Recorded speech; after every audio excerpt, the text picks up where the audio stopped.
পেরেশানিতে পড়লে, টেনশনে পড়লে এই দোয়াটা, প্রিয় ভাইরা, বিষ্ণু ইসলাম যখন খুব বিপদে পড়তেন, দুশ্চিন্তা ওনাকে ঘিরে ধরতো, উনি পড়তেন ইয়া হাইয়ু ইয়া কাইয়ুম বিরহমাতিকা আস্তাগীথ, ইয়া হাইয়ু ইয়া কাইয়ুম বিরহমাতিকা আস্তাগীথ, ইয়া হাইয়ু ইয়া কাইয়ুম, হে শাশ্বত অবিনশ্বর, হে চিরঞ্জীব, বিরহমাতিকা আস্তাগীথ, তোমার রহমতের উসিলায় তোমার কাছে ফরিয়াদ করি, এটা পড়তেন। আবার আরেক বর্ণনায় এসেছে ইয়া হাইয়ু ইয়া কাইয়ুম বিরহমাতিকা আস্তাগীথ আসলিহ লি শা'নি কুল্লাহু ওয়ালা তাকিলনি ইলা নাফসি তারফাতা আইন, আসলিহ লি শা'নি কুল্লাহ, আল্লাহ আমার সবকিছু আপনি সেটেল করে দেন।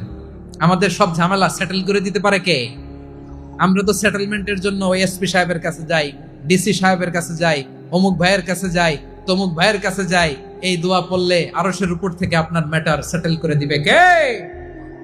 তাহলে পড়বেন ইয়া হাইয়ু, হে চিরঞ্জীব। হাইয়ু মানে চিরঞ্জীব, যিনি চিরকাল বেঁচে থাকবেন, মরবেন না। আল্লাহ মরবেন? তার কোনো লয় আছে? ক্ষয় আছে?